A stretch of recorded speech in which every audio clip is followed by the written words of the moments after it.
The silence in Jin-ho's office is thick. He's reading a financial report. The office smells of leather and coffee. His security guard Soho stands against the wall. He doesn't move.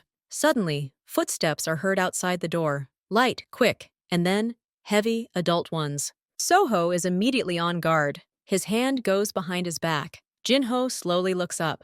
The door swings open. A little girl appears in the doorway. She's wearing a white flowered dress. The dress is wrinkled. There's dirt on her knee. She has dark skin and light golden curls. She looks at Jin-ho and breathes quickly. A man runs in after her. He grabs the girl by the hand. The girl breaks free. She runs deeper into the office. She hides behind a large chair. The man remains at the door. He tries to smile. The smile fails. "Sorry to bother you," the man says. "This is my daughter, Chauncey. She's in trouble. She's not herself. I'm going to pick her up." He takes a step toward the chair. Soho coughs. The man stops. Jin-ho is silent. He looks at the man. Then he looks at the girl. The girl peeks out from behind the chair. She doesn't look at the man. She looks straight at Jin-ho. Her eyes are wide open. There's fear in them, but not panic. "Your daughter?" Jin-ho asks. His voice quiet and even. "Yes, yes, of course." The man nods. "She's just scared. A new place." Jin-ho notices the details. The man's suit is cheap. His tie is crooked. He's sweating. The girl, Chauncey, is dressed neatly. Her dress is nice, but not new. Her golden hair is carefully braided into intricate pigtails. That's her mother's work. She doesn't look like the daughter of this sweaty man. Jin-ho stands slowly. He's tall and trim. He walks leisurely around the table. He doesn't go toward the man. He walks toward the chair behind which Chauncey is hiding. "What's your name?" he asks, stopping 2 steps away. "Chauncey," the girl whispers. "Chauncey," Jin-ho repeats. "Is this man your father?" Chauncey shakes his head silently. "No." "She's lying," the man immediately shouts. "She's shocked. She doesn't understand." Jin-ho turns his head and looks at the man. Just for a second. But it's enough. The man falls silent. Jin-ho drops to one knee, now level with the girl. "Chauncey," he says very quietly. "Why are you here with him?" The girl pokes her head out from behind the chair. She comes closer. She smells of baby shampoo and something sweet. She leans toward his ear. Her voice is a barely audible whisper. "They took Mom yesterday evening. The same people came. They want Dad's papers. And Uncle Park said that now I'm going with him." Jin-ho's eyes narrow. "Uncle Park." So the man introduced himself to her. "Daddy's papers." This was serious. "Where's your dad?" he asks just as quietly. Chauncey shakes his head. "He left. A long time ago." Mom cried. At that moment, the man's pocket vibrates. Then a loud ringtone rings. The man is startled. He frantically reaches into his pocket to turn it off. Soho takes 2 quick steps. He grabs the man by the wrist. He takes the phone. He doesn't look at the screen. He carries the phone to Jin-ho. Jin-ho stands up. He picks up his phone. The ringing stops. On the lock screen is a photograph. A photograph of a woman. The woman has dark skin and sad eyes. She looks like an adult version of Chauncey. The woman looks at the camera with an expression of horror. The background is blurry, but it's clear this isn't a house. It's some room with a bare wall. Chauncey sees the photo. She makes a soft sound, like a wounded bird. "Mom," she breathes out. Jin-ho looks at the photo. Then he looks at the man Chauncey called Uncle Park. Then he looks at the girl. Everything fits together in his head. The girl was brought to him, to the very lair. Because it's safe here? Or because someone here has to get her? He has an important meeting today. People from the prosecutor's office are supposed to be there. A very delicate, expensive conversation. It's all been in the works for weeks. Jin-ho turns to Soho. "Cancel the meeting. Health issue. Apologize to everyone and leave the gifts," he says clearly. His voice is no longer quiet. It rings like a blade.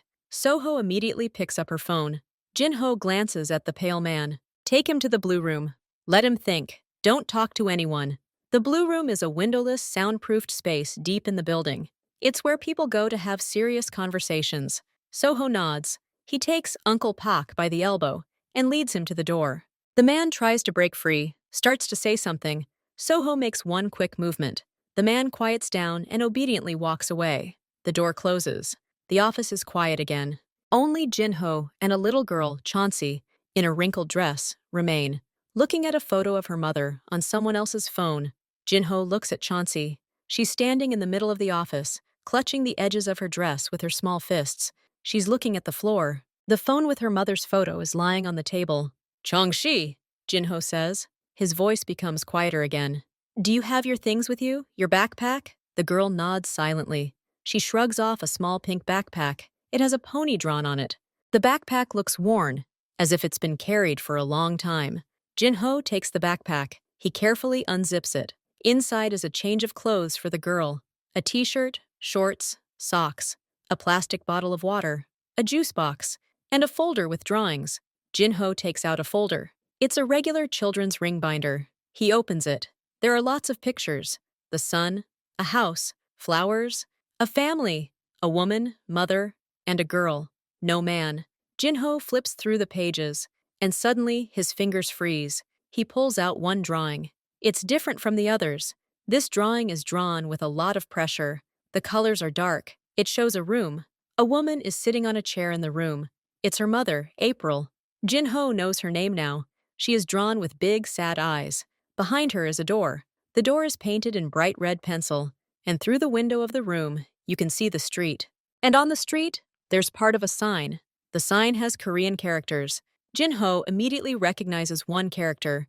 It's the character Bull, Lunbul, fire. The drawing looks like a child's picture, but it's rich in detail.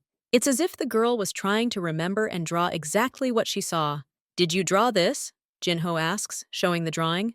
Chauncey nods. She moves closer. Where's Mom? Jinho asks. The girl nods again.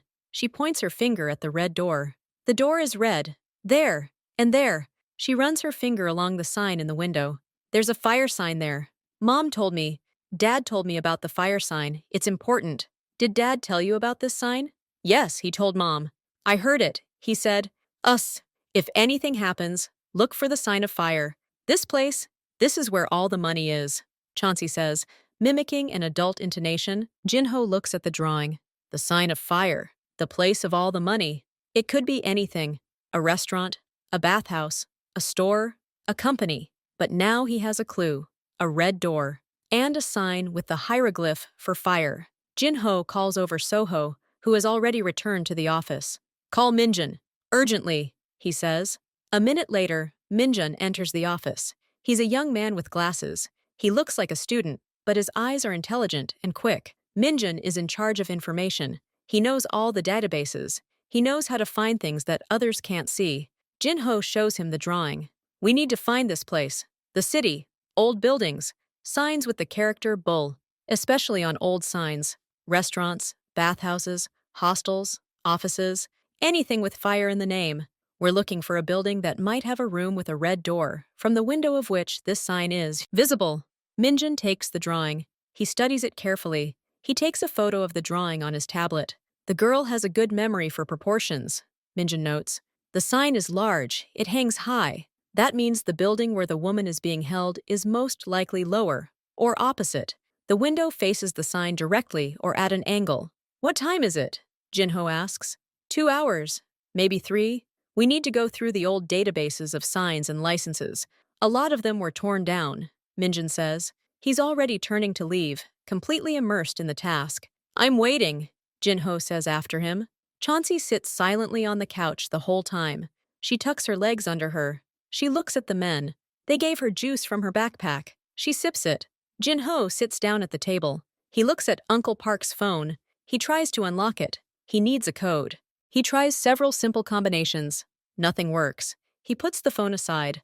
Let Minjun figure it out later. Time drags on. Jinho tries to work on the reports, but he can't concentrate. He looks at Chauncey. The girl is now doodling in her folder. She draws calmly, as if she's just visiting. She's used to hiding her fear, Jinho thinks. This is a bad sign. It means there have been situations in her life where she should have sat quietly and not cried.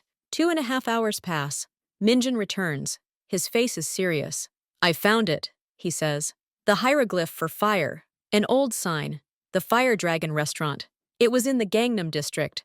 The building was 3 stories high. The second floor had offices. The third floor had living quarters. Jinho feels a surge of energy. He stands up. Address. Any photos? Yes. Minjun opens his tablet. He shows photos of the building. An old photo. It shows a large neon sign with the character for fire. But there's a problem. Minjun scrolls further. He shows new photos, satellite images, photos from street cameras. The building was demolished 8 months ago. They're building a new business center in its place now. There's only a pit there. Jin-ho looks at the photographs, then at Chauncey's drawing, then at the photographs again. Are you sure this is the same sign? Absolutely. The design matches, the location, everything. But the building is missing, says Minjun. Jin-ho turns to Chauncey. The girl has stopped drawing. She's listening. Chauncey, did you see that sign from the window? When was the last time you saw Mom? Yesterday? Chauncey shakes his head. Not yesterday. Mom was taken yesterday. And this? She points to the drawing. I drew this a long time ago. Mom showed me a photo once, just like this. She said, remember this place, Chauncey. If anything happens, it's important. I remembered, and I drew it. Jin-ho clenches his fists. So the drawing isn't a direct clue to April's whereabouts. It's a key to something else, to Daddy's papers, which someone needs. Mom showed him the photo and asked him to remember it. So this place is somehow connected to Chauncey's father, to his affairs. It's a false trail, Jin-ho says quietly, intentionally false. Someone knew the girl might draw something or tell something, or her mother herself gave her this information as a hint, but not the one that leads directly to her. He looks at Minjun. So we need to look beyond the sign. We need to figure out who took Mother. We have Uncle Pak. He needs to talk. Jin-ho and Soho go down to the ground floor. They enter the blue room. It's a small room with padded walls. There's no furniture, just 2 chairs. Uncle Park is sitting on one. He looks ill. He's hunched over. But there are no signs of violence. They simply spoke to him. They spoke at length and convincingly. Soho stands against the wall. He looks at Pak with a blank stare. Jin-ho sits down on the second chair opposite. Pak, Jin-ho says, I don't have time. You're going to tell me where the woman is right now, April, or we'll change tactics. Pak raises his head, his eyes darting around. I don't know, I swear. They just paid me. They told me to bring the girl to this building, to this office, and wait. Wait for what? Jin-ho asks calmly. Wait for someone to come and pick her up. They gave me a phone number. They said, when you give the girl back, call this number. Tell them the job is done, and they'll send you the rest of the money. They? Who said? I don't know the name. I got a call from an unknown number. A male voice. Pak speaks quickly, confused. He said that the woman, April, is already with them, that she will tell everything, and the girl is the final touch. She just needs to be handed over. Who should I pass it on to? Jin-ho insists. He didn't say, he said. They'll sort it out there. I was supposed to bring her here and wait in the hall, but she ran away. She saw your door and ran straight here. Jin-ho considers this. So Chauncey was supposed to be a bargaining chip right there in his building. Someone wanted her in his possession. But why? To blackmail him? Or to make him her custodian and then make demands? Where is April being held? Jin-ho asks. Pak is silent. He lowers his eyes. Soho takes 1 step forward. He doesn't threaten. He simply moves. That's enough. In the old district, Pak blurts out, where the warehouses are. The district is controlled by Taeyong. Jin-ho freezes. Everything falls into place. Taeyong. Jin-ho hadn't heard this name for a long time, but he couldn't forget it. A few years ago, Taeyong was his partner. Not a friend, but a business ally. They started some projects together. Taeyong had a talent for finding weaknesses in a system. Jin-ho had a talent for building a system. And then there was the money. A large sum. Money that was supposed to go toward developing the joint business. The money disappeared. Taeyong said it was a failed investment. Jin-ho conducted his own investigation. He discovered that Taeyong had simply siphoned the money off into his own personal accounts. He had stolen from his own business. Jin-ho didn't go to war then. He simply severed all ties. He publicly declared Taeyong unreliable. He cut him off from all his contacts and contracts. This was a devastating blow for Taeyong. He lost face and most of his income. He retreated to old, run-down neighborhoods, to petty scams and racketeering. Taeyong swore revenge. He said Jin-ho would regret it, and now he's shown up. Indirectly, through a kidnapped woman and her daughter, through Daddy's papers. Chauncey's father, the missing accountant, must have worked for Taeyong, or had access to his new, even dirtier schemes, and now Taeyong is trying to plug all the holes. He took April so she'd tell him something, or find something, and Chauncey might have become bait for Jin-ho, or a key. Jin-ho stands up. He looks at Park. If you lied, this is your last day. If you told the truth, you'll leave here, but I'll find you if I need to. Understood? Pak nods quickly. Jinho exits the blue room. Soho follows him. Taeyong, Soho says. It's not a question. It's a statement. Yes, says Jinho. He's a fool. He thinks he's playing. He doesn't realize he's touched a child. They go up to the office. Chauncey is still sitting on the couch. She's drawn a new picture. It's of a big house and a little girl at the door. Jinho goes to the window. He looks out at the city at night. Somewhere out there, in the old districts, among the dark warehouses, April is being held. And behind it all is Taeyong, the man who was once his partner, now his enemy. And this enemy has made the first move. He brought the girl right into his house. Now it's Jinho's turn. Jinho can't wait until morning. Every minute could be dangerous for April. He decides to go himself. He doesn't trust this task to anyone else. He summons Jiyeon. Jiyeon is a woman in her 30s. She's been working for Jinho for 5 years. She's responsible for logistics and, occasionally, for protecting important people. She's calm and reliable. Jinho trusts her. Jiyeon, protect the girl. She's staying here, in my apartment, upstairs. Don't let anyone in. Don't talk about her to anyone. If anything happens, call my number, Jinho says. Jiyeon gives a curt nod. She looks at Chauncey, who is now standing next to Jinho, holding his finger. The girl looks at Jiyeon with wide eyes. I'll stay with her. Everything will be okay, Jiyeon says, her voice even and soothing. Jinho leans towards Chauncey. I'll go look for your mother. You'll be here with Jiyeon. She's a good girl. You'll be safe. Chauncey nods silently. She releases his finger. Jinho and Soho exit the building through the underground garage. They get into a dark, unmarked SUV. Soho drives. The area park named is on the outskirts of the city. It's an old industrial district, filled with abandoned warehouses and low-rise buildings. The streets are poorly lit. Jinho gives Soho the exact coordinates. Minjun quickly found several possible locations, old buildings in the area that Taeyong could use as temporary bases. The car drives in the dark. It's quiet inside. Both men look out the windows, assessing the situation. They drive up to their destination. It's a one-story brick house. It stands a little apart from the other buildings. There's a vacant lot nearby. And as Pak said, the door to this house is red, bright red. It's visible even in the dark. Soho turns off the engine. The car stops in the shadow of a tall fence, 200 meters from the house. They watch. For 10 minutes. 15. Nothing's happening. There's no light in the windows of the house. Not a single one. Not a soul around. Not a single car. Not a single security guard. Not a single person smoking by the entrance. It's too quiet, whispers Soho. If they're holding a man there should be at least one guard. Jinho agrees. It doesn't look like a protected facility. It looks like a dummy. Like bait. His phone vibrates. He looks at the screen. Unknown number. Jinho exchanges a glance with Soho. He accepts the challenge. There was silence on the line at first. Then a soft laugh. A voice Jinho hadn't heard in years, but recognized immediately. Jinho, it took you a long time to get going. I thought you'd forgotten how to find old addresses, Taeyong says. His voice is calm and mocking. Where's the woman? Jinho asks immediately. He doesn't want to play games. Woman? What woman? Oh, that one. Taeyong pauses. Looking for something you never lost? You have something more valuable now. The little one with the golden curls. Jinho clutches the phone. If you touch her. Me? Touch her? Taeyong interrupts. I'm not going to touch her. You already are. You took her. You're her guardian now. That's very kind of you. Jinho understands. It was a trap from the start. Bringing Chauncey to him was the goal, so that he would take her under his protection. What do you want, Taeyong? Jinho says, his voice icy. I want what's mine. This girl's daddy was an unreliable employee. He left with some digital mementos, my financial records.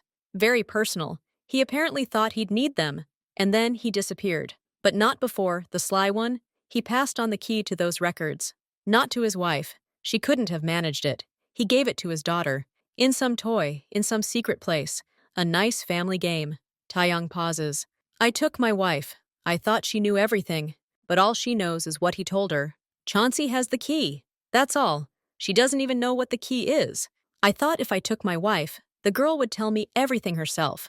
Afraid for her mother. But then you came along. The perfect guardian. Now you have the girl, and, I hope, the key soon.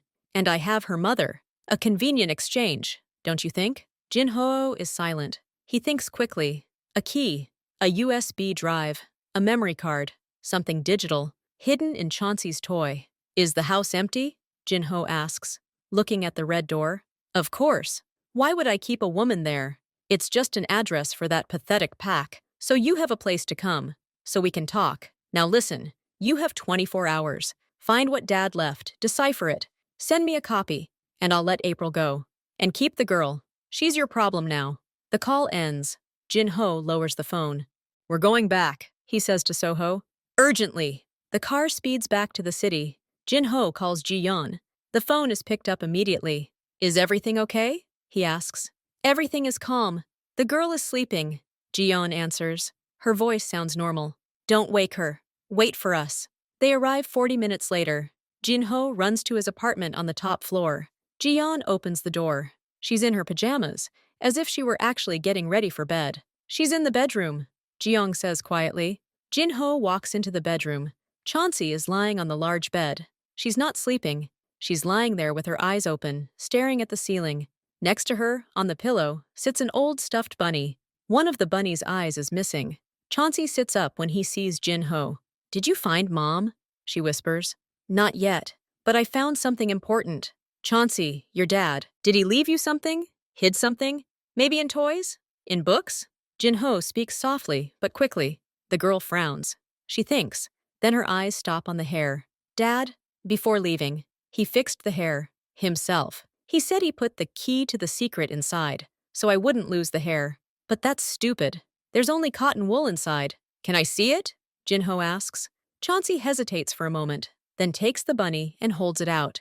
Jin-ho takes the toy. It's soft and worn. He feels the seam where it was sewn. The stitching is neat, but clearly not factory-made. Scissors, he says to Ji-yeon, who is standing in the doorway. Ji-yeon disappears and returns with a small pair of nail scissors. Jin-ho carefully cuts the old seam. He runs his fingers inside the toy, through the padding, and he feels a small, hard object. He pulls it out. It's a small USB drive. Black, no identifying marks.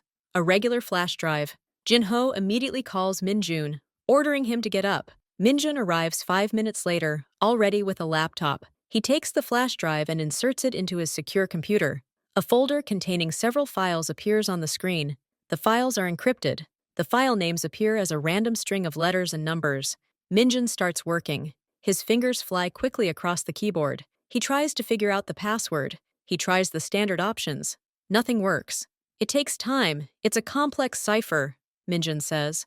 But the file structure, it's definitely financial statements. A very large volume of data, accounting entries, invoices, transfers. Connected with Taeyang? Jin-ho asks. I can't open it to see the names yet, but judging by the metadata and the size, these aren't personal finances. These are company transactions, or several companies. Very large sums. Hack it. We don't have much time, Jin-ho says. He turns away from Min-jun. His gaze falls on Ji-yeon. She stands to the side, watching. Her face is calm. Too calm. She's not looking at Min-jun, but at the flash drive plugged into the laptop. There's something attentive in her gaze. Not just curiosity, but calculation. Jin-ho remembers. Ji-yeon came to him on a recommendation several years ago. Whose recommendation? He doesn't remember. Perhaps someone mid-level. He never looked into her connections deeply. She was simply a good worker. And now she was left alone with Chauncey, with the girl who had the key to everything hidden in her toy. Jin-ho pretends to look out the window. He watches Ji-yeon's reflection in the glass. Min-jun mutters something under his breath, absorbed in his work. Soho stands by the door, his attention divided between the hallway and the room. Ji-yeon takes a small, almost imperceptible step closer to the table where the laptop sits. Another step. Ji-yeon, Jin-ho says calmly, without turning around. What's wrong with your car? Did you come here in your own today? Ji-yeon freezes for a second. Yes. On mine. It's in the garage, she answers. Her voice is even. And the keys? Do you have them? Ji-yeon slowly puts her hand in her pajama pocket. She takes out her keys. Here, show me, Jin-ho says, turning to her. At this point, everything happens very quickly. Instead of showing her keys, Ji-yeon abruptly rushes to the table. Her hand flies to the laptop to yank out the flash drive. But Soho is faster. He doesn't run. He takes one long step and catches her hand in midair. He twists her arm behind her back. Ji-yeon cries out in pain. The keys fall to the floor. Jin-ho approaches. He looks at Ji-yeon. Her face is now distorted with anger and fear. Taeyong? He asks simply. Ji-yeon is silent. She presses her lips together. How long? Jin-ho continues. How many years did you work for him? Or have you always worked for him? Ji-yeon spits at his feet. The answer is clear. Chauncey cowers on the bed, watching everything with horror. Take her downstairs. To the blue room. Let her think, Jin-ho says to Soho. Soho takes Ji-yeon away, who no longer resists. Betrayal in his own home. That changes everything. It means Taeyong knew his every move. It means the girl's safety is at risk here and now. Jin-ho makes an immediate decision. We'll have about 15 minutes to get ready, he tells Minjun. Grab the essentials. Your laptop, your equipment, we're leaving. He turns to Chauncey. The girl is trembling. We're going somewhere else. A very safe place. Nobody knows about it. Nobody will find us there. You'll take your hair and your clothes, okay? Chauncey nods. She climbs out of bed and silently begins packing her things out of her backpack. Jin-ho goes to his office. He opens the safe. He takes out the keys to the apartment. This apartment isn't listed on any papers. He bought it a long time ago under a false name. None of his people know about it. Everything he needs is there. 20 minutes later, they exit through the back door of the garage. Jin-ho drives another car, an old and nondescript one. In the back seat is Chauncey, carrying a backpack and a stray rabbit. Next to Jin-ho is Minjun, holding a laptop. Seo-ho drives behind them in another car, keeping an eye on their tail. They drive through the sleeping city. Jin-ho constantly checks his mirrors. There's no one following them. The apartment is located in a typical residential area, an unremarkable house. They go up in the elevator. Jin-ho opens the door. It's clean inside, but it smells dusty. The furniture is covered with sheets, but it's safe. Chauncey walks in and stops in the middle of the living room. She looks lost and very tired. We'll stay here, Jin-ho says, until Minjun hacks the files, until we figure out what to do next. He looks at the girl. She went through hell in one day, and this day is not over yet. The new apartment is quiet. Chauncey has fallen asleep on the couch, covered with Jin-ho's jacket. Minjun is sitting at the table, his fingers flying across the keyboard. He's trying to crack the encryption on the flash drive. His forehead is covered in sweat. Jin-ho looks at the black drive. He holds it in his hand. It's the key to Taeyong's money, to his freedom, possibly to prison. He doesn't have time to wait. April is in Taeyong's arms. Every hour is a risk. He picks up the phone. He calls from an unknown number to the number Taeyong called from.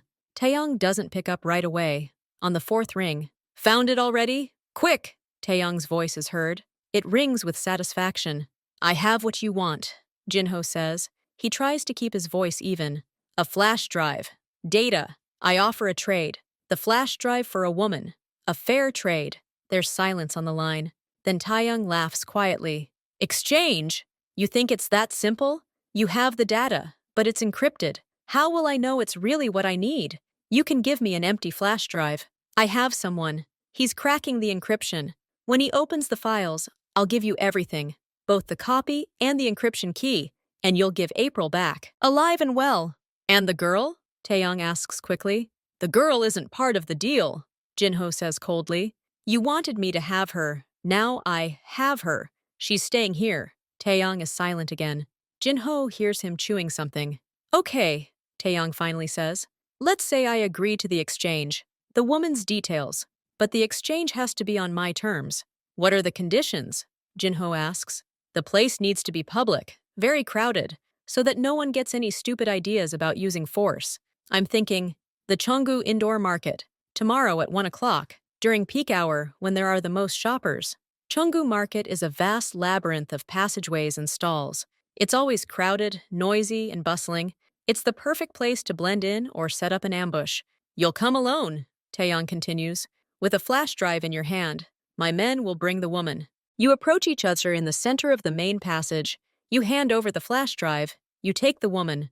It's simple. Jin-ho knows it's not easy. It's a trap. How will I recognize your people, and how will I be sure the woman is okay? She'll be wearing a yellow jacket. She'll be led by 2 men in blue vests like market loaders. You'll be able to see her face from afar. If she's injured or not quite herself, take the flash drive and leave. But she's fine. Bye. And what guarantee do I have that you won't take the flash drive and leave the woman? Or that you won't try to take both her and the flash drive? Jin-ho asks. There are no guarantees, Taeyong says frankly, but you have an incentive to be smart. If something goes wrong, I'll find you a new apartment, and the girl will be next. Deal? Jin-ho clenches his fist. He hates being pressured. Agreed. Tomorrow, 1 o'clock, Cheonggu Market. He hangs up. Minjin looks up at him. He'll cheat, Minjin says simply. I know, Jin-ho says. That means we need to be prepared. Jin-ho wakes Seo-ho, who is dozing in a chair. He and Min-jun begin to plan. He won't give up the woman, Soho says, and he won't let you go. He'll want to take both the flash drive and you to eliminate the threat, and maybe take the girl back. So we need to act first, Jin-ho says. The primary objective is to retrieve April. The second objective is to keep the flash drive until we're sure it's safe. The third objective is to ensure our escape. They study the market plan on Min-jun's laptop. The main entrance, the exits, the alternate routes, the dead ends. We can't bring too many people in there, Minjin says. Taeyong will be watching. He'll notice a large group, so our people will already be there, Jin-ho decides. In disguise. Salespeople, customers, movers, 3 or 4 people, no more. Soho will be among them. You, Minjun, stay here with Changxi. Stay in touch. They come up with signals. A simple hand gesture means all clear or danger. A whistle, which can be hidden in the hand, is the signal to begin action. What will be the signal? Soho asks. I'll give it to you when I see that April is actually at risk of being taken away, or if I'm attacked, Jin-ho says. At that point, your job is to create chaos. Throw a smoke bomb, shout about a fire, overturn a shopping cart, anything to cause panic and separate their people. Then, lead April to the prearranged exit. I'll fight my way through. What about the flash drive? Minjin asks. Jin-ho looks at the small black rectangle. I'll take a dummy with me, just like this. The real one will stay here with you. If all goes well and we get April, then we'll decide what to do with the data. They spend the entire night finalizing the details, assigning roles, preparing equipment. In the morning, Soho and 2 other trusted men, summoned secretly, leave first to take up positions at the market. Jin-ho stays with Changxi and Min-jun. The girl wakes up. She silently eats the toast Jin-ho made her. She looks at him. Will you find Mom today? She asks. I'll try, he answers honestly. The Cheonggu market is a sea of people, sounds, and smells. The cries of vendors, the aromas of spices, fish, and prepared foods, the crush, the carts, the crates. Jin-ho makes his way through the crowd. He's dressed simply in a dark jacket and cap. In his pocket is a duplicate flash drive. The real one is hidden in the apartment. He steps out onto the main aisle. He walks slowly toward the center, where several alleys converge. His eyes scan the crowd, and he sees them. About 50 meters away from him are 2 large men in blue vests. Between them is a woman in a bright yellow jacket. She has dark skin, like Chauncey. Her hair is pulled back into a messy bun. She walks with her head down. One of the men is holding her elbow. This is April. Jin-ho recognizes her from the photo. She looks exhausted, but she's walking on her own 2 feet. There are no visible wounds. Jin-ho looks around. He's looking for Soho or one of his men. He sees one, a loader slowly moving the boxes of vegetables nearby. It's his man. He gives a barely perceptible nod. Jin-ho begins to slowly move toward the group. The men in blue vests are also moving toward him. The distance is closing. 30 meters, 20. Jin-ho sees the guards' faces. They look tense. Their eyes dart around the crowd. 10 meters. He stops. They stop 5 meters away from him. A flash drive? Says one of the men, the larger one. Jin-ho slowly takes the duplicate flash drive out of his pocket. He holds it in his open palm. Let her go. Let her come to me. Then I'll give it to her. The man looks at his partner, who nods almost imperceptibly. He lets go of April's elbow. He nudges her forward slightly. Go. April takes a step, then another. She looks at Jin-ho. There's mistrust and fear in her eyes. She doesn't know who he is. She takes a 3rd step. She is already almost halfway between them, and at that moment, Jin-ho sees movement to the side. 2 more men, dressed in casual clothes but with identical short haircuts, begin to quickly approach him from the flank. They are carrying nothing, but their posture is aggressive. It's a trap. They want to take both him and the flash drive without handing over the woman.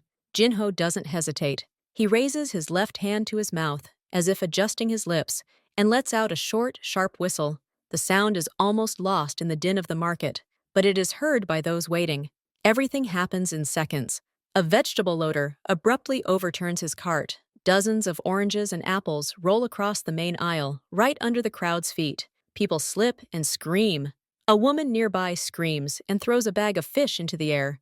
This is the second setup, a false claim of a stolen wallet. Local chaos ensues.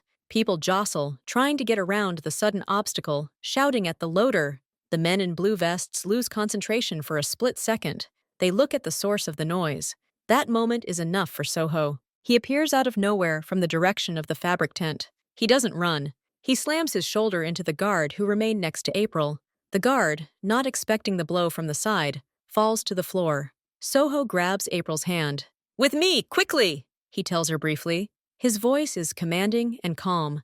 April, instinctively, allows herself to be led away. They disappear into the crowd, turning into a narrow passage between the tents that leads to the back exit. Jinho sees it out of the corner of his eye. The first part is done. Now it's his turn.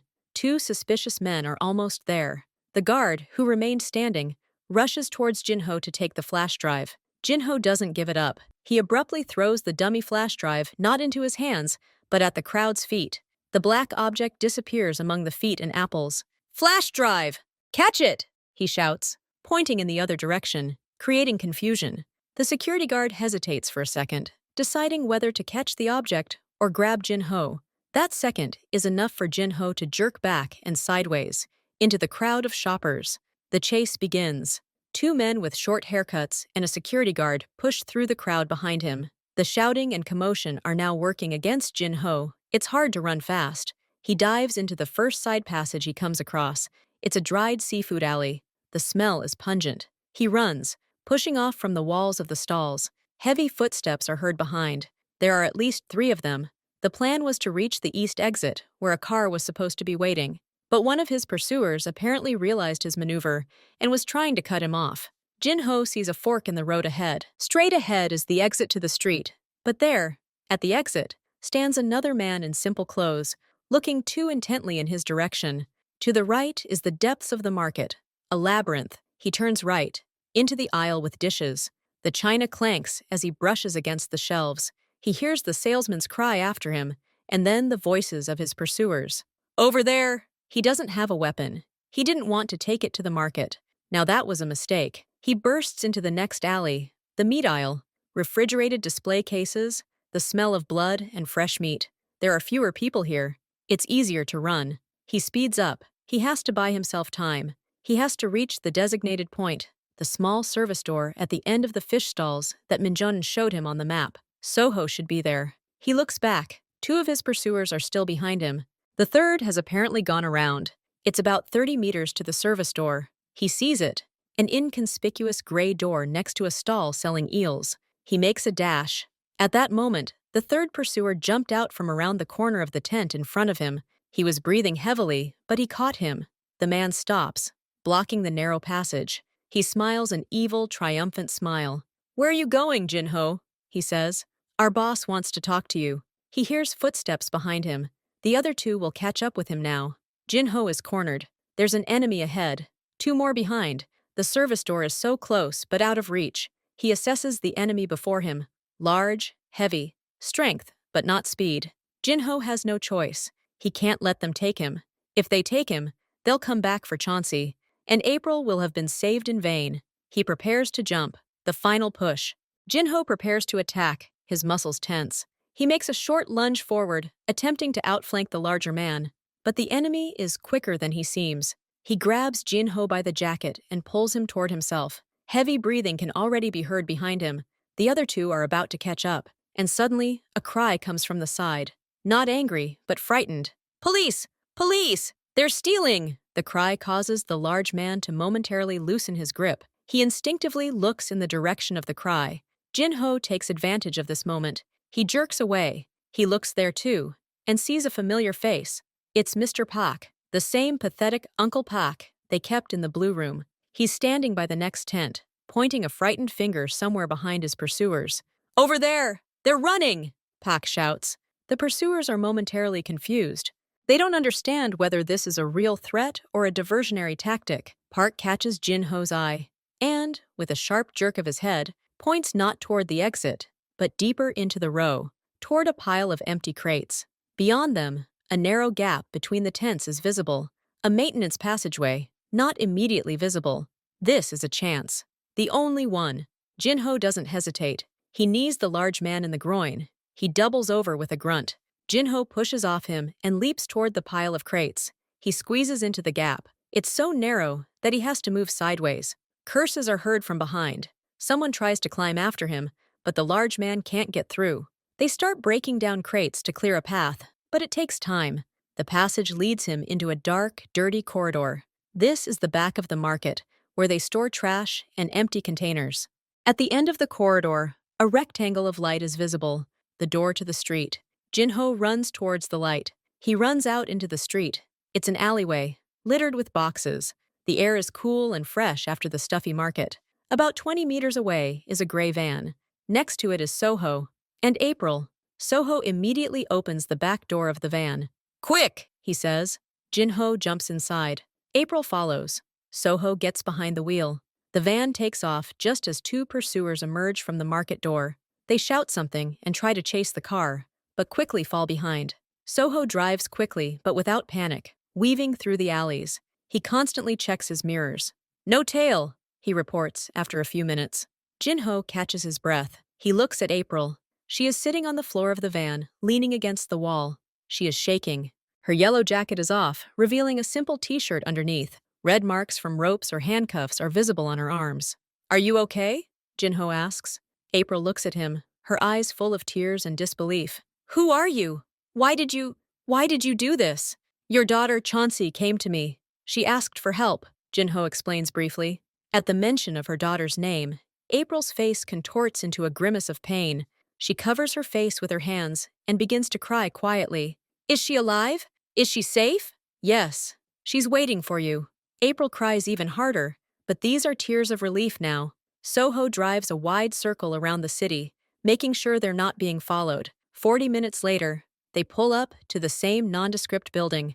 They go up to the secure apartment. Jin-ho opens the door with a key. Min-jun is the first to appear on the threshold. He is pale from tension. "Is everything all right?" he asks. "For now, yes," Jin-ho answers and lets April go first. April freezes at the threshold. She sees the apartment, and then she sees her daughter. Chauncey was sitting on the living room floor, drawing. She looked up. Her eyes widened. She didn't scream. She just jumped up and ran across the room. "Mother!" She crashes into April and wraps her arms around her neck as tightly as she can. April falls to her knees and holds her daughter close. She can't speak. She just rocks her daughter and strokes her golden curls over and over. "Mommy, mommy, mommy," Chauncey whispers, burying his face in her neck. Jin-ho, Soho, and Min-jun turn away silently. They give them a minute. This is their moment. A few minutes later, April looks up. Her face is wet with tears, but now she's smiling. She holds Chauncey in her arms like a small child, even though she's already grown. "Thank you," she says to Jin-ho. Her voice is hoarse. "Thank you. I don't know who you are, but thank you." Jin-ho nods. He doesn't know what to answer. They sit down in the living room. April doesn't let go of Chauncey. Her daughter sits on her lap and holds her hand. "My husband's name was David," April begins. She speaks quietly and slowly. "He worked as an accountant. A few years ago, he got a good job with a company that dealt with imports. The pay was good, but then he became nervous, secretive. He brought work home. He said it was important documents." She pauses, stroking Chauncey's hair. "Then he said he found something wrong. Big ones. He said his boss, a man named Taeyong, was double-entry bookkeeping, laundering money, stealing. David was scared. He knew too much. He copied all the files, all the evidence, to a flash drive." "That same one," Jin-ho says, pointing to Min-jun's laptop. "Yes. He said it was our insurance.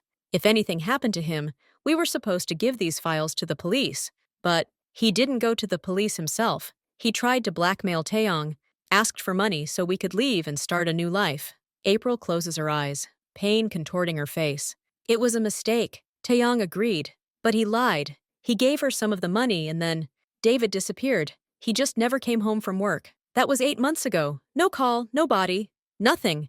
Chauncey cuddles up to her mother. She hears it all, but doesn't cry. She already knows the story. Taeyong came to me, April continues. A week later, he said David had run off with the money and abandoned us, but he, out of mercy, could give me a job as a cleaner in one of his premises, so I could support my daughter. I was desperate. I agreed. He was following you, Jinho says. He understands the logic. Yes, all this time. He thought David might give me the flash drive, or tell me where it was. He searched our house when we were gone. He found nothing. And then, he decided to take stronger action. His men picked me up from work yesterday. They took me to the warehouse. They asked about the flash drive, where it was. I said I didn't know. It's the truth. David only told me one thing. Chauncey has the key, in the safest place. I thought about the toys, but I didn't know which one. And they realized I wasn't lying. Then they decided to use Chauncey. Take her and see if she knew, or force me to talk under threat to her. They hired that man, Park, to bring her to you. Why to you, I don't know. To create problems for me, Jinho says grimly. And so that if the flash drive is found, it will end up in my possession. And then he could kill two birds with one stone, take the evidence and compromise me, or exchange you for it. April looks at him with new understanding. You deal with people like that too? You like Taeyong? Jinho looks at her for a long moment, then at Chauncey. I'm a problem solver, he finally says. And now I have a new problem. Taeyong. Evening falls. Chauncey falls asleep on the bed in the next room, holding his mother's hand tightly. April sits with her, unable to let go. Jinho, Soho, and Minjin are conferring in the living room. We have a flash drive, Minjin says. The code is complex, but I'm working on it. Another day or two, I think. The files are all there. All the transfers, invoices, fake contracts. It's enough to put Taeyong away for a long time. If we hand him over to the police could be bought, Soho remarks calmly. Taeyong could still have connections. And the fact that we have the evidence, that will make us a target, Jinho adds. He thinks out loud. Taeyong is furious right now. He lost the hostage. He didn't get the flash drive. He knows I interfered. He won't stop. He'll try to find that apartment. He'll look for Chauncey again. Because she's the only link to the flash drive, besides us. He gets up and goes to the window. It's dark outside. We can give them the flash drive, close the matter, exchange it for security guarantees for them, Minjin suggests. No guarantees, Soho immediately retorts. Taeyong will kill them as soon as he gets the flash drive, to cover his tracks, and he'll try to kill us too for interfering. Jinho nods. Soho is right. Half the measures don't work. Escape? They could send April and Chauncey to another city, even another country. But Taeyong will keep looking. He has motives, and perhaps resources, and the girl will live in fear. And there's something else too, a feeling Jinho can't name. The girl came to him for help. She trusted him. He took responsibility when he kept her. He rescued her mother. Now he's involved. And to simply walk away, handing over the flash drive, would be a sign of weakness.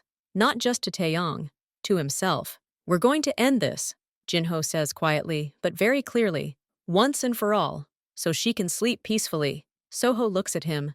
Understanding is in his eyes. How? We have a weapon against him, the files. We'll use them, but not through the police. We'll use them to break him, to turn his own people against him, to scare his partners. We'll publish excerpts, anonymously.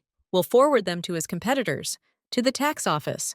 We'll create such chaos around him that he won't have time for this family. And if he does try to reach out, Jinho turns. His face is hard. Then we'll meet him face to face and settle this matter once and for all. This is the decision. War, not for money or territory, for the quiet life of a little girl who one day ran into his office. Minjun, your job is to crack the encryption and select the most damaging data, the ones that will completely compromise it. Soho, strengthen security here. No one must find this place. And I'll talk to a few people. Taeyong thinks I'm just a custodian. He's wrong. He looks toward the bedroom where Chauncey sleeps. He made her a promise to find her mother. He kept it. Now he will give her something more, a safe future. And to do that, he needs to do what he does best. Nip this threat in the bud. Minjun hasn't slept for 2 days. He sits at his laptop, his eyes red with fatigue. He drinks strong coffee by the liter. Finally, late at night, He lets out a quiet cry of victory. Done! I'm inside! Jinho approaches him. Dozens of file folders are open on the laptop screen. Spreadsheets, scanned documents, photos of signed contracts. This is all? Jinho asks. Everything. Minjun nods. His voice is hoarse. This is Taeyong's complete financial history for the last 5 years. False customs declarations, money laundering through shell companies, huge tax evasion schemes, and lists of people who helped him, government officials, bank employees, other businessmen, and something worse. Documents for transporting prohibited goods disguised as legal ones. Jinho flips through the files. He sees familiar names, not very big, but influential. He sees the amounts, very large amounts. He was greedy and stupid, Minjun says quietly. He kept everything in one place. He thought his code couldn't be cracked. Print out the summary, the most important facts, without the names of accomplices, only his personal files and the most notorious violations, and prepare full packages for the recipients, Jinho says. They work until the morning. Minjun prepares 2 types of parcels. The first is a short, poisonous digest. The second is full dossiers, encrypted, and ready to be sent to specific digital addresses. In the morning, Jinho gives the order. Anonymous emails with short digests are sent to 3 major newspapers known for their investigative work. Separate emails are sent to the personal accounts of several honest prosecutors whose names Jinho knows. Another batch of information is sent to Taeyong's direct competitors, those who have long been eager to take a bite out of his already shaky business. And the most important package, the complete dossier, is sent to the National Tax Administration, to its special anti-money laundering unit. Anonymously, but through channels they can't ignore. The job is done. Now we just have to wait. The effect is immediate. Just a day later, the first cautious note appears in the business news. Sources report possible major violations at the importer's company. The data is being verified. Taeyong isn't mentioned directly, but the hint is clear to those in the know. On the second day, a response arrives from one of the competitors. A short message to a secure number. Information received. Thank you. Taking action. This means the competitor is launching an attack, recalling loans, terminating contracts, sowing panic among mutual partners. On the third day, everything explodes. One of the newspapers publishes an investigation. There's no direct evidence yet, but there are very precise figures and hints at schemes. Taeyong's name is mentioned for the first time. Jinho watches this through Minjun's screens. They monitor news feeds and rumors in the business community's closed chats. He sees Taeyong's world crumbling. His company's shares, those that were publicly traded, are plummeting. His partners are fleeing. His people, those same officials on the lists, are starting to disown him. They sense danger and are trying to save themselves. On the fourth day, the tax authorities arrive. With a search warrant. With warrants. This is no longer just a rumor. This is the official beginning of the end. Taeyong is trying to resist. He's sending threats to his former allies. He's searching for leaks. But panic has already gripped his organization. People who trusted him, or feared him, now see the ship sinking. They're starting to flee. Some are giving information to the authorities in exchange for immunity. Some are simply disappearing. Jinho receives a message from his police informant. It's short and sweet. Taeyong, arrest. In 2 hours. Financial crimes, multiple grounds, long term. He relays the news to April. She sits in the kitchen drinking tea. She nods silently. There are no tears, only a deep, bottomless weariness. Is this the end? She asks quietly. For him, yes. For you, it's the beginning. Jinho replies. Now we need to act quickly. While Taeyong is in custody, while his former henchmen are plotting their escape, we need to get April and Chauncey out of sight forever. Jinho does what he knows how to do. He provides them with new identities. Through his old, deeply undercover connections, he obtains new passports, birth certificates, and medical records for them.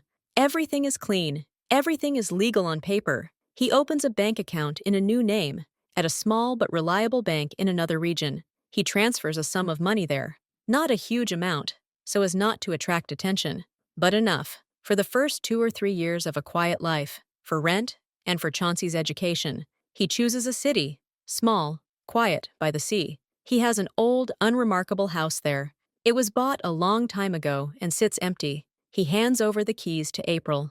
It's all there. Furniture, appliances, You just need to buy groceries and clothes, he explains to her. The neighbors think the house belongs to an elderly couple from abroad who are renting it out. You'll just be the new tenants. A mother and daughter starting their lives anew after losing their husband in an accident. The story is simple. It's easy to remember. April listens to him. She looks lost. She's being offered a future, but she's lived in fear for so long that she can't believe it. Why? She asks again.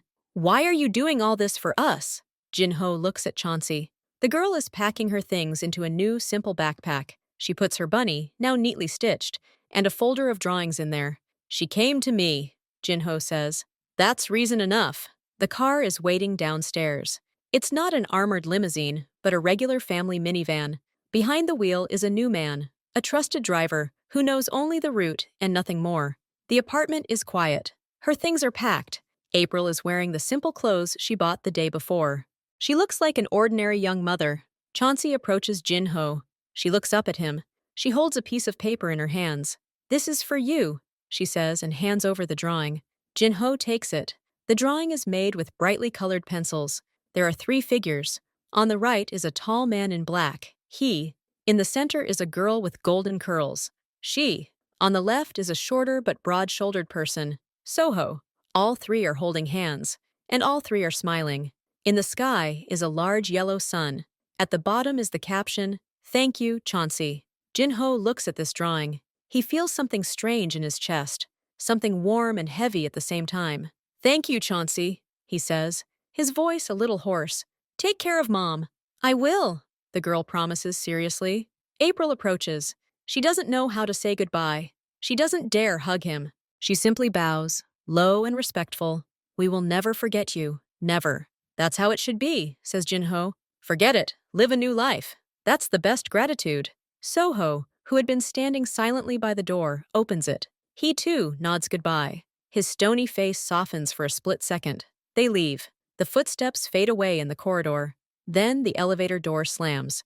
Jin-ho stands in the middle of the empty living room, holding a child's drawing. A day later, Jin-ho returns to his office. Everything is in its place. The same desk, the same reports, the same view from the window. He sits down in the chair. He feels the familiar firmness of the skin under his hands. He looks at the stacks of papers awaiting his signature. The world has returned to its axis. But something has changed. He takes a sheet of paper, neatly folded in 4, from his inside jacket pocket. He unfolds it. A bright drawing, 3 figures. The sun. He stands up. He finds a simple wooden frame under glass.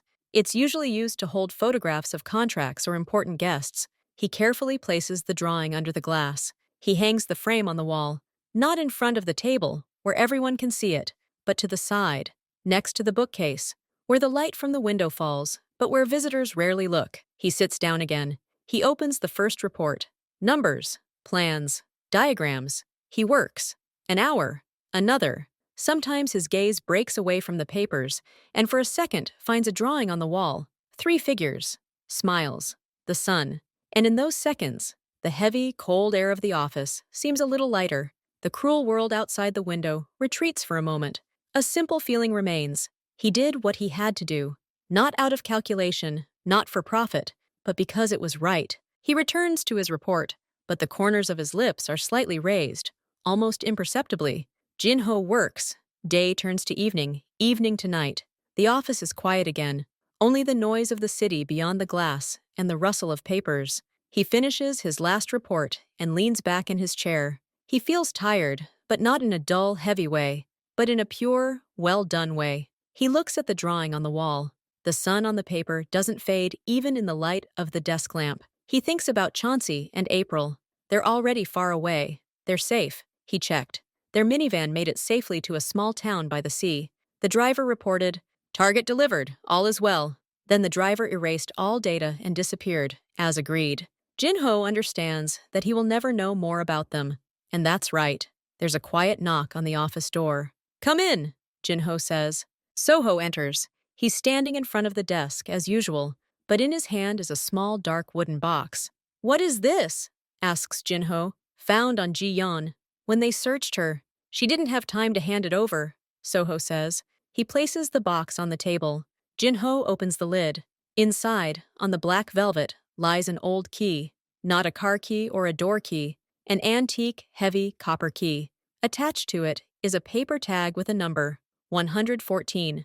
Warehouse number? Jinho guesses. Yes, Soho nods. We checked. Warehouse 114 at the old terminal at the port, the terminal Taeyong used to control.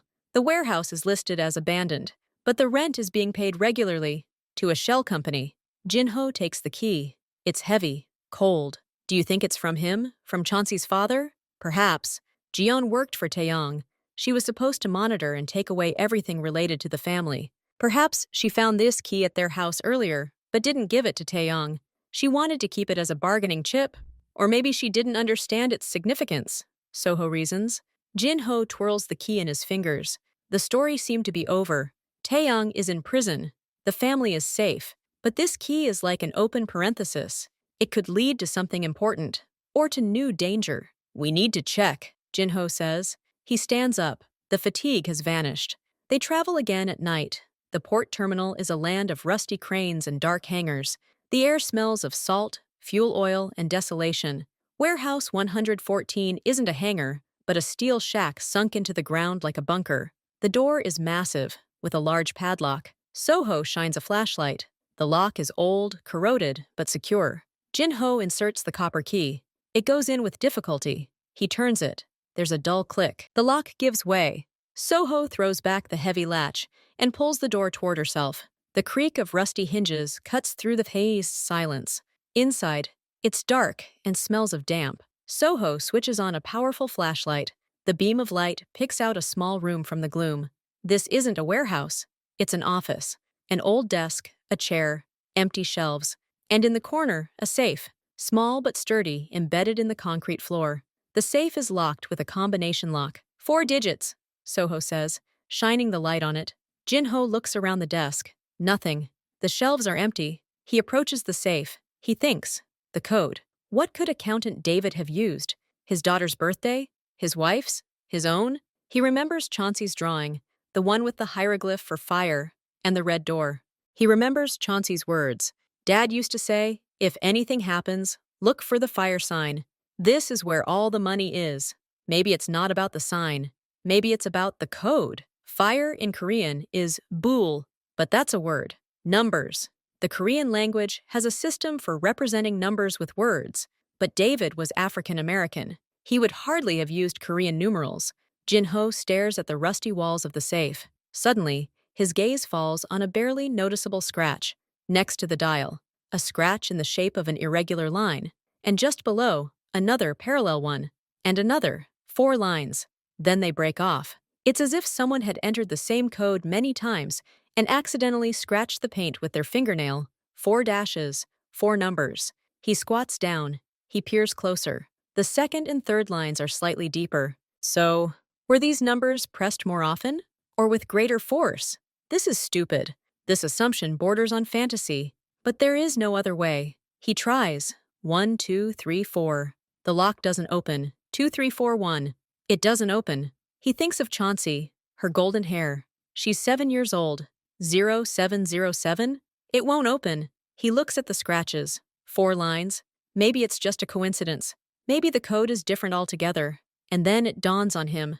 The sign of fire. The hieroglyph for fire. What does it look like? It's a simple hieroglyph. It can be broken down into strokes. And most importantly, does it have a number in the list of Hanja hieroglyphs? No, that's too complicated.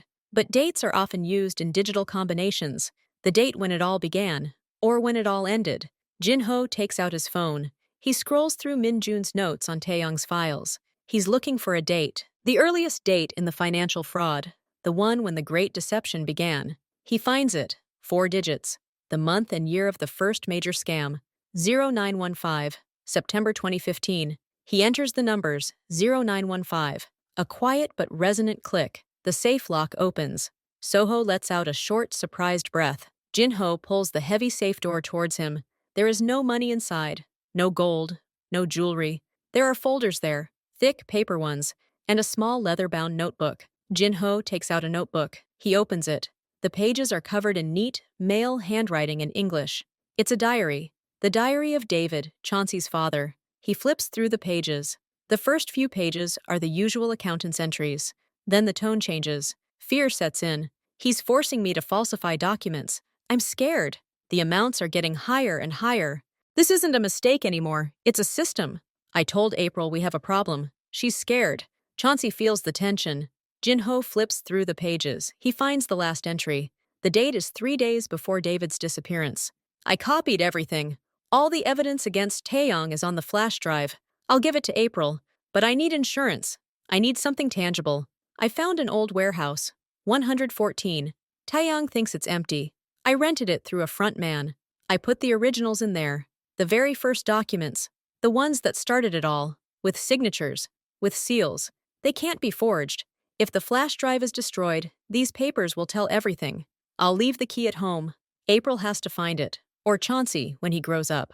The code is the date his lies began. 0915. I hope I never need them. I hope I can fix it myself, but I'm very afraid. The recording ends. Jinho looks at the folders in the safe. These are the originals. Not digital dust, but real paper with ink, the most irrefutable proof. Soho picks up a folder. He looks through it. Contracts, signatures, seals. Everything's clear. There's enough here to condemn him forever, even without the digital files, he says.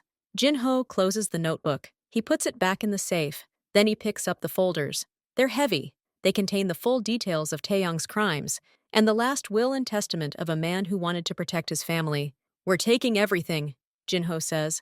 It has to go away. To the police? Soho clarifies. No, Jinho shakes his head. Taeyong has already been arrested, according to our information. These papers, they can only do harm. They could contain names that will cause a new wave. Or they could be lost.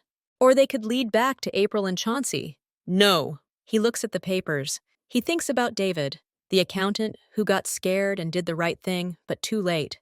We'll destroy them, completely. We'll scatter their ashes over the sea, so that no one will ever find them, so that this story will die once and for all. Soho nods. He understands. Sometimes the truth needs to be buried, not revealed, so it doesn't hurt anyone else. They carry the folders out of the warehouse.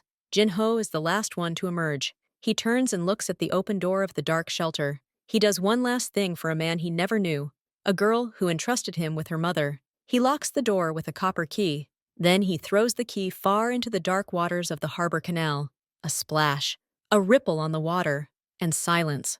On the way back, the car is quiet. Jinho looks out the window at the awakening city. Dawn is just breaking, painting the sky a pale pink. Soho, Jinho says. Yes, boss. That woman, Jiaon. What's wrong with her? She's in a safe place. She's testifying against Taeyong's people to soften her fate. Then she'll disappear for a long time. Okay. They pull up to the building. Jinho goes into his office. The dawn sun shines through the window, landing directly on Chauncey's drawing on the wall. 3 figures. The sun. Jinho approaches the drawing. He looks at it. He remembers the copper key falling into the water. He remembers David's diary. He remembers the words, I hope I never need these. Now they definitely won't be needed. The story is closed. Absolutely and finally. Jinho sits down at the table. New reports are already laid out on it. New figures. New plans. He takes a pen. He makes the first note in the margins. The world outside the window is waking up. A new day is beginning. An ordinary day. No little girls with golden hair. No cries for help. No old keys to dark warehouses. Just work. Silence, and a drawing on the wall that reminds us that even in the harshest world, there's room for simple, right action. Jinho works. The sun rises. The beam of light shifts, but now it illuminates not only the drawing, but also the edge of his table. A warm, vibrant light. He doesn't smile. His face is serious, as always, but in his eyes, when he looks up from his papers for a second, there's none of the usual icy harshness. There's calm, deep and complete. He saved 2 people. He destroyed the threat. He buried the past. Now he can move on. Do his job. Look forward. He makes another note in the report. His movements confident and precise. He is Jinho, and he has everything under control.